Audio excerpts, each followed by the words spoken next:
Hello students, कैसे हैं आप सब लोग। तो इस फाइनल रिवीजन सीरीज में आपका स्वागत है। क्लास अच्छे से मैनेजमेंट चैप्टर का जीरो टू एंड पूरा रिवीजन करेंगे इस वीडियो में, सारी की सारी कीवर्ड्स और क्लूवर्ड्स के साथ। यानी ये जो रिवीजन है ये क्लास कॉम्प्रिहेंसिव रिवीजन है, zero to end revision plus हर एक टॉपिक की केस स्टडीज। वीडियो एंड तक देखना, क्लास अच्छे से समझना। किसी टॉपिक का केस स्टडी क्लास अगर नहीं बन पा रहा है तो क्लूवर्ड्स देख लो, क्लास केस स्टडी बनने लगेगा। समझ लो कहाँ कहाँ पे क्या क्या वर्ड्स देखने के बाद पहचानोगे हाँ ये किसका टॉपिक है, राइट। तो फटाफट स्टार्ट करते हैं class one shot management chapter का वन शॉट रिवीजन। सबसे पहले अगर मैनेजमेंट की बात करें तो सबसे पहले मतलब क्या है मैनेजमेंट का। तो मैनेजमेंट क्या है क्लास, एक प्रोसेस है। ध्यान रखना, मैनेजमेंट क्या है क्लास, प्रोसेस। प्रोसेस वो होता है जो स्टेप बाय स्टेप चलता है, एक प्रोसेस होता है इसका। Getting things done with the aim of achieving goal effectively and efficiently. Effectively मतलब काम को समय पे पूरा करना, एफिशिएंटली मतलब लो कॉस्ट में काम को पूरा करना। अगर मैं बात करूं फीचर की तो यहाँ पे सारे के सारे क्लास कीवर्ड्स ध्यान समझना। मैनेजमेंट गोल ओरिएंटेड प्रोसेस है। गोल ओरिएंटेड का मतलब क्या है, ये फोकस करता है क्लास एंड रिजल्ट पे। हमारा गोल क्या है, हमेशा उस पे फोकस किया, कोई ना कोई गोल होता है, उसको अचीव करने के लिए ही मैनेजमेंट किया जाता है। मैनेजमेंट कंटिन्यूअस है। जब भी क्लास बात होती है ऑन गोइंग प्रोसेस की, लिखा रहेगा ऑन गोइंग, चलता रहे चलता रहे। तो समझना class continue, step by step चलता रहेगा, एक के बाद एक कंटिन्यूअस। ग्रुप एक्टिविटी का मतलब क्या है, रिप्लेस आई विथ वी। जब भी लिखा रहेगा क्लास मैनेजमेंट एक का काम नहीं है, आई नहीं, हम सब मिलकर मैनेजमेंट करते हैं, एक इंसान नहीं कर सकता। Production, sale, purchase, marketing, HR, planning, organising, staffing, directing, controlling कैसे करेगा भाई एक इंसान। वी आई वी रिप्लेस, मतलब replace I with V. Intangible है, मतलब presence of management can be felt not seen, देखा नहीं जा सकता, सिर्फ महसूस किया जा सकता है। मैनेजमेंट या मिस मैनेजमेंट। अगर मैं डायनामिक की बात करूं तो चेंजेस आर इंप्लीमेंटेड। डायनामिक का मतलब क्या है क्लास, मैनेज जो बिजनेस एनवायरनमेंट है बहुत डायनामिक है और मैनेजमेंट हमारी हेल्प करता है इसमें चेंजेस को अडॉप्ट करने के लिए। ध्यान रखना, चेंजेस आर इंप्लीमेंटेड। परवेसिव है, परवेसिव में बताने की जरूरत नहीं क्लास, यूनिवर्सल है। छोटी कंपनी बड़ी company, profit making not profit making, school, hospital, charitable trust, सब किसी को मैनेजमेंट करने की जरूरत है, यूनिवर्सल है। मल्टी डायमेंशन है क्लास, थ्री एक्टिविटीज। जब भी बात है ना थ्री एक्टिविटीज तो मल्टी डायमेंशन। कौन कौन से डायमेंशन है class, management of work, work मतलब आपका टास्क और आपका गोल। मैनेजमेंट ऑफ पीपल मतलब ह्यूमन रिसोर्सेज, आपका काम क्या है वो मैनेजमेंट एज अ वर्क है। पीपल का मतलब human resources, most important asset of an organisation का। और ऑपरेशन मतलब एक्टिविटीज ऑफ प्रोडक्शन साइकिल, यानी कि प्रोडक्शन, परचेज और सेल्स। ऑब्जेक्टिव्स ऑफ मैनेजमेंट, सबसे पहला ऑब्जेक्टिव है क्लास ऑर्गेनाइजेशनल ऑब्जेक्टिव। इसके अंदर तीन चीजें आती हैं क्लास, पहला है सर्वाइवल, दूसरा है प्रॉफिट, तीसरा है ग्रोथ। अगर मैं सर्वाइवल की बात करूं तो able to cover its cost. अगर ऑर्गेनाइजेशन इस हालत में है कि वो अपने कॉस्ट को रिकवर कर सकती है सॉरी, कॉस्ट को रिकवर कर सकती है class, this is called survival. Survival का मतलब क्या है, जब अपने आप कॉस्ट को रिकवर कर सकोगे। किसी पैराग्राफ में लिखा है कंपनी अपनी कॉस्ट को रिकवर करना चाहती है, तो survival. Essential for survival and growth class, business को ग्रोथ करना है तो भी प्रॉफिट जरूरी है। और ग्रोथ का मतलब क्या है, more number of branches, diversification, more sales, तो ये क्या शो करता है, ग्रोथ। सोशल ऑब्जेक्टिव की बात करें क्लास, अच्छा सामान सप्लाई करना, एथिकल कोड ऑफ कंडक्ट को फॉलो करना, participate social activity. Ethical code of conduct मतलब जानते हो क्लास, मतलब कि कोई भी जान के कोई गलत काम नहीं कर रहा, मुझे पता है ये गलत है, मैं फिर भी कर रहा हूँ कि मुझे ज़्यादा पैसा कमा सकूँ, तो ये बहुत गलत है। ऐसा आपको कोई भी एक्टिविटी, कोई भी क्लास कोड ऑफ कंडक्ट नहीं करना है, कोई भी अनएथिकल काम नहीं करना है। कंपनी में, देश में जो लोग हैं क्लास उनको अच्छा सामान देना है, रीजनल प्राइस पर सामान देना है, पॉल्यूशन नहीं करना है, कंट्री की इकोनॉमिक रिसोर्सेज को ग्रो करने में हेल्प करना है, वेल्थ क्रिएट करनी है इकोनॉमी की by paying taxes, eco friendly method of production use करना है, इंप्लॉयमेंट अपॉर्चुनिटी देनी है लोगों को क्लास, और वीकर सेक्शन ऑफ सोसाइटी को जॉब देना है। ये क्या है क्लास, आपका सोशल ऑब्जेक्टिव। पर्सनल, अच्छी सैलरी की बात होगी, आपके ग्रोथ, आपके डेवलपमेंट की बात होगी, ट्रेनिंग की बात होगी, प्रमोशन की बात होगी, respect, recognition, good healthy and working condition, promotion, training, ये सारी चीजें क्या है आपका पर्सनल ऑब्जेक्टिव। बात करते हैं इंपॉर्टेंस ऑफ मैनेजमेंट, यानी कि मैनेजमेंट के बेनिफिट। मैनेजमेंट हेल्प करता है क्लास ऑर्गेनाइजेशन गोल को अचीव करने में। मैनेजमेंट एफिशिएंसी को क्लास बढ़ाता है, इंप्रूव करता है। कहने का मतलब क्या, आपकी कॉस्ट को कम करेगा, आपको मोर एफिशिएंट बनाएगा। मैनेजमेंट डायनामिक ऑर्गेनाइजेशन क्रिएट करेगा, यानी कि motivate employees to adopt changes. कोई बदलाव आता है तो मैनेजमेंट आपकी हेल्प करेगा, आपको इंड्यूस करेगा कि आप उस बदलाव को अडॉप्ट कर सको। इससे पहले फीचर थे, उन फीचर से फायदा क्या होगा, वो इंपॉर्टेंस है। मैनेजमेंट क्लास सोसाइटी को भी डेवलप करता है, नेशन ग्रोथ में भी मैनेजमेंट हेल्प करता है। और management helps in achieving personal objectives, employee welfare हो गया, ट्रेनिंग हो गया, ओपनिंग क्रच और स्कूल। ध्यान रखना, स्कूल कि जो सॉरी हॉस्पिटल, मतलब क्या कह रहा हूँ मैं, कंपनी के अंदर क्लास क्रच बने होते हैं। क्लास क्रच का मतलब क्या, जहाँ पे जो माताएं हैं अपने छोटे बच्चों को ले आकर वहाँ छोड़ सकती हैं, बच्चे की भी केयर टेकिंग हो जाती है, माँ के सामने रहता है बच्चा और साथ में क्लास वो काम भी कर पाती है। तो ये क्लास एम्प्लॉय के फायदे के लिए किया जा रहा है। बच्चे सोचते हैं कि स्कूल खोलना, क्रच खोलना, ये सबका सोशल सोशल है, सोशल नहीं है बेटा, ये क्या है क्लास, पर्सनल है। मैनेजमेंट इज, अब अगर हम बात करें नेचर की, तो मैनेजमेंट बोथ क्या है, बोथ आर्ट एंड साइंस है। और अकेला क्या है क्लास, आर्ट। मैं फटाफट रिवीजन करा रहा हूँ क्लास आपको, कि मुझे पता है क्लास आपका एग्जामिनेशन ज़्यादा दूर नहीं, कि मैं आराम आराम से 12 चैप्टर का रिवीजन कराऊँ विद केस स्टडी। और मैं रिवीजन तो पहले ही तुम्हें करा चुका हूँ क्लास 17 तारीख से, अब तो बस कीवर्ड के साथ रिवीजन हो रहा है आपका। सबसे पहला साइंस, अगर मैं बात करूं साइंस की, तो कैसे पहचानोगे साइंस है, logically observation, finding fact, events, cause and effect relationship. तो समझ जाना क्लास आर्ट की और साइंस की बात हो रही है। इसमें सिस्टमेटिक बॉडी ऑफ नॉलेज है, ये मैनेजमेंट भी होता है। बेस्ड ऑन रिपीट एक्सपेरिमेंट, ये मैनेजमेंट में होता है। यूनिवर्सल वैलिडिटी, मैनेजमेंट में यूनिवर्सल वैलिडिटी नहीं होता। आर्ट्स की बात करें, skills, creativity, practice to get perfection, तो वो आर्ट है। सिस्टमेटिक बॉडी ऑफ नॉलेज, हाँ मैनेजमेंट के अंदर भी है। प्रैक्टिस, क्रिएटिविटी, मैनेजमेंट में भी है। पर्सनलाइज एप्लीकेशन, मैनेजमेंट में भी है। जहाँ पे बात की जाएगी ना प्रैक्टिस, क्रिएटिविटी, पर्सनलाइज एप्लीकेशन, कुछ नया बनाना, समझ जाना वो आर्ट की बात हो रही है। प्रोफेशन में क्या है, स्पेशलाइज्ड नॉलेज, ट्रेनिंग, और सबसे बड़ी बात restricted entry. Systematic body of knowledge, management में भी है।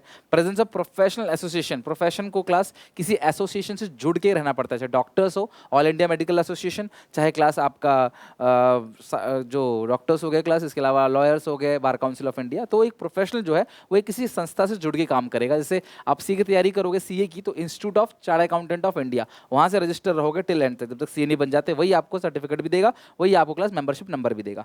रेस्ट्रिक्टेड एंट्री, बिना एग्जाम पास किए, ध्यान रखना क्लास, रेस्ट्रिक्टेड एंट्री मतलब एग्जामिनेशन जरूरी है इसके अंदर, एक एग्जाम दे के ही पास हो पाओगे। ये क्यों कहानी सुना रहा हूँ आपको, केस स्टडी क्लास इन्हीं बातों को डिस्कस करेगा कहीं ना कहीं।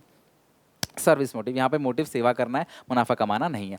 लेवल ऑफ मैनेजमेंट की बात करें, सबसे पहले top level management, decide organisational objective. Top level management क्या करता है क्लास, बेसिकली प्लानिंग और ऑर्गेनाइजेशन का जो गोल है ना, उसको कौन डिसाइड करता है, पॉलिसी बनाना, गोल डिसाइड करना, गवर्नमेंट से कनेक्ट रहना, आउटसाइड द वर्ल्ड से कनेक्ट रहना, ये सारा काम ऑर्गेनाइजेशन का सर्वाइवल वेलफेयर का काम जो है वो किसका है, रिसोर्सेज अरेंज करने का काम किसका है, टॉप लेवल मैनेजमेंट का।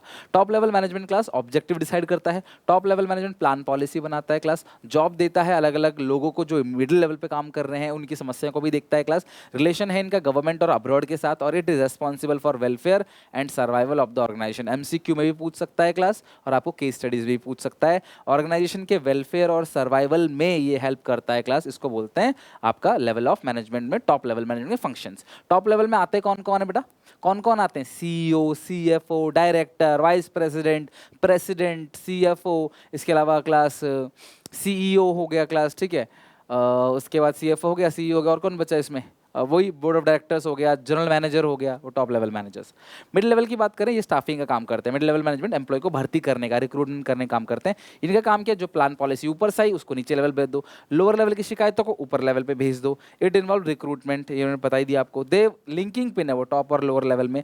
Cooperate with other department for smooth functioning, ताकि कंपनी सही से चले, तो ये क्लास कोऑपरेट करते हैं अदर डिपार्टमेंट से। ये लाइन इसलिए लिखवा रहा हूँ क्लास, इनको पढ़ के आप समझोगे ये कौन से लेवल का फंक्शन मांग रहा है। क्वेश्चन सीधा नहीं घुमा के पूछेगा, आपका दोस्त का फादर ये करता है, वो करता है, ये करता है, बताओ कौन से लेवल ऑफ मैनेजमेंट में काम कर रहा है, उसके 2-3 फंक्शन और बता दो, तो आपको ये पहचानना पड़ेगा। जितने भी डिपार्टमेंटल हेड हैं, जितने भी डिपार्टमेंटल हेड है ना क्लास, वो आपका मिडिल लेवल मैनेजर है, ठीक है। प्लांट सुपरिटेंडेंट भी मिडिल लेवल मैनेजर है, खाली superintendent lower level.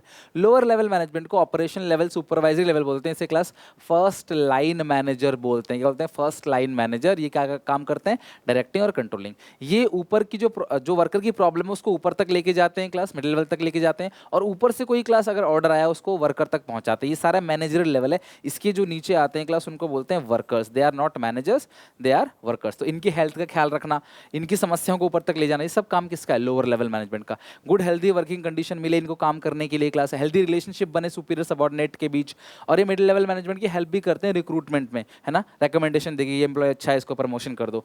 Waste of material, maintaining safety standards worker के लिए, और वर्कर का मोराल को बूस्ट अप करना, ये सारे के सारे काम है लोअर लेवल। जो क्लर्क है बेसिकली, या फिर जो सुपरिटेंडेंट है, सुपरवाइजर है, खाली फॉरमैन है ना, वो क्लास आता है। फॉरमैन समझ लो जो है वो वर्कर में सबसे ऊपर है और मैनेजर में सबसे नीचे। सुपरवाइजरी लेवल सबसे नीचे लेवल का मैनेजमेंट होता है, इसके नीचे तो वर्कर्स आ जाते हैं। तो ये 3 के 3 लेवल भी बहुत इंपॉर्टेंट है। केस स्टडी इससे बन सकता है क्या, काम को टाइम पे पूरा करना। ये फोकस करता है क्लास इफेक्टिवनेस, टाइम पे पूरा करना, टाइम ओरिएंटेड है, एंड रिजल्ट को अचीव करना है क्लास, और सही काम करना है ताकि क्लास टाइम पे काम पूरा हो जाए। ये कहता है बस समय पे काम पूरा होना चाहिए। ये कहता है लो कॉस्ट में पूरा होना चाहिए, और एक ऑर्गेनाइजेशन को दोनों के बीच बैलेंस क्रिएट करना है। ना समय पे देखो ज़्यादा, टाइम देखो ना ज़्यादा, कॉस्ट देखो, दोनों के बीच बराबर, टाइम पे भी हो जाए, खर्चा भी ज़्यादा ना लगे। मिनिमम कॉस्ट पे कॉस्ट ओरिएंटेड है class, reducing the cost, doing the task in right way, सही तरीके से काम को करना, इसको बोलते हैं class efficiency. An organisation must balance between effectiveness and efficiency. अब बात करते हैं फंक्शन। आपको पता है class planning, organising, staffing, directing, controlling, 5 functions हैं। आप शॉर्ट में क्लास आप क्या पढ़ते हो क्लास ये। अच्छा एक चीज़ और, निमोनिक जहाँ बनेगा मैं बताऊंगा आपको, बहुत ज़्यादा निमोनिक के पीछे मत भागो, नहीं तो निमोनिक ही भूल जाओगे क्या था, है ना। जहाँ पे जरूरत पड़ेगी मैं बताऊंगा, वो मुझे पता है आने वाला ये आ सकता है, उसका बताऊंगा। बाकी क्लास इनके बारे में डिटेल कैसे पहचानोगे, कौन सा प्लानिंग है, कौन सा ऑर्गेनाइजिंग है, कौन सा स्टाफिंग है, कौन सा डायरेक्टिंग है, ये मैं क्लास बात करूंगा जब मैं चैप्टर पढ़ाऊंगा नहीं सब तब। कोऑर्डिनेशन ध्यान रखना, synchronisation of activity, essence of management, integration, most important, एक वर्ड क्लास और लिख लो आप, मोस्ट इंपोर्टेंट फंक्शन। ये क्लास एक तरीके से 6th फंक्शन है, मोस्ट इंपोर्टेंट फंक्शन, ये 6th फंक्शन है। तो सबसे इंपॉर्टेंट फंक्शन है class, top need bye all, मतलब कि perform all the functions of management. Coordination सारे फंक्शंस को परफॉर्म करने में चाहिए, प्लानिंग हो, ऑर्गेनाइजिंग हो, स्टाफिंग हो, डायरेक्टिंग हो, सबके बीच में क्या होना चाहिए, coordination. Coordination class all level of management है, टॉप हो चाहे मिडिल हो चाहे lower, sub level of management में भी कोऑर्डिनेशन चाहिए। और coordination class most important function है किसी भी ऑर्गेनाइजेशन का। तो ये क्लास आपने इस तरह से लिखा हुआ है, सॉरी मैंने दोबारा ये लिखा हुआ है, मैंने पढ़ा नहीं था, I am sorry. Coordination the most important function of organisation, सबसे इंपॉर्टेंट फंक्शन है। इसके फीचर, इसके इंपॉर्टेंस बहुत जरूरी है क्लास, सबसे ज़्यादा क्लास इसके इंपॉर्टेंस। फीचर की बात करें क्लास, ग्रुप एफर्ट्स को जोड़ता है। तो आप सिंक्रोनाइजेशन, अच्छा हाँ, कोऑर्डिनेशन से क्योस कन्फ्यूजन भी कम होता है। कोऑर्डिनेशन से ना जो क्योस और कन्फ्यूजन है, आपको केस स्टडी दे देगा कि इसने उसको कुछ बोला, वो नहीं समझ पाया, लड़ाई झगड़े हो रहे हैं, दोनों के बीच अंडरस्टैंडिंग नहीं है। क्या नहीं है अंडरस्टैंडिंग, मतलब क्या नहीं है, कोऑर्डिनेशन नहीं है। फीचर क्या है, लोगों के एफर्ट्स को जोड़ता है। सब लोग अलग अलग जगह एफर्ट डालेंगे तो काम नहीं होगा, सब लोग एक साथ एफर्ट डालेंगे एक जगह पे तो काम होगा। कंटिन्यूअस प्रोसेस है, परवेसिव है, डिलिबरेट, जानबूझकर। Coordination the responsibility of every manager, हर एक मैनेजर को क्लास कोऑर्डिनेट करना पड़ेगा। मुझे आपसे कोऑर्डिनेट करना पड़ेगा, आपको मेरे से कोऑर्डिनेट करना पड़ेगा, तभी हम दोनों एक दूसरे की बात को समझ पाएंगे और समझा पाएंगे। इंपॉर्टेंस की बात करें, कोऑर्डिनेशन की जरूरत सबसे ज़्यादा तब पड़ती है क्लास जब साइज ऑफ ऑर्गेनाइजेशन बड़ा होता है।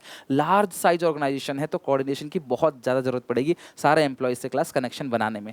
फंक्शनल डिफरेंशिएशन, कोऑर्डिनेशन क्लास बहुत जरूरी है फंक्शनल डिफरेंशिएशन को खत्म करने के लिए। सब लोग अलग अलग काम कर रहे हैं, सबका फंक्शन अलग अलग है, लेकिन सब लोग एक ही दिशा में, गोल एक ही है, सबका काम अलग अलग कर रहे हैं, सबके बीच में तालमेल बिठाने का काम किसका है, कोऑर्डिनेशन का है। सिंपली कोऑर्डिनेशन बनाना, एक गेट टुगेदर रख लो, कुछ बातचीत करने का रख लो क्लास, एक ग्रुप बना लो, डिस्कशन कर लो, तालमेल बढ़ेगा, कोऑर्डिनेशन बढ़ेगा। अगला क्या है क्लास, स्पेशलाइजेशन। कंपनी के अंदर बहुत सारे एक्सपर्ट होते हैं, सब एक्सपर्ट को लगता है कि मैं एक्सपर्ट हूँ सबसे ज़्यादा और मैं ही अपने काम में माहिर हूँ, मेरे से ऊपर कोई नहीं है। समझ रहे बात को, ऐसा लगता है। तो कोऑर्डिनेशन क्लास इस चीज़ को, इस ईगो को खत्म करता है, ईगो सेटिस्फाई करता है क्लास कि भैया नहीं, हर कोई बराबर है क्लास, छोटा कर्मचारी हो बड़ा कर्मचारी हो, वो ऑर्गेनाइजेशन के लिए काम कर रहा है, हर चीज़ जरूरी है क्लास। एक छोटी चीज़ नहीं रही तो क्लास ऑर्गेनाइजेशन गोल अचीव नहीं हो पाएगा। तो उनके बीच में ईगो सेटिस्फेक्शन करता है क्लास स्पेशलाइजेशन। बेसिकली क्या होता है, आप जब किसी इंसान से बातचीत नहीं करोगे ना, आपको लगेगा बहुत ईगोइस्टिक है ये, और आप उससे बातचीत करोगे, थोड़ा गुलोगे मिलोगे, आपको लगेगा नहीं यार ये तो बहुत सही बंदा है। तो कोऑर्डिनेशन क्या करता है, तालमेल बढ़ाता है, लोगों को गेट टुगेदर करता है, क्योंकि ऑर्गेनाइजेशन में आप 8 घंटे रहते हो, बिना कोऑर्डिनेशन के तो ऑर्गेनाइजेशन नहीं चल सकता। So coordination is the essence and most important 6th function of management. इसके इंपॉर्टेंस में 3 पॉइंट है। कौन कौन से क्लास, स्पेशलाइजेशन, फंक्शनल डिफरेंशिएशन और साइज ऑफ द ऑर्गेनाइजेशन।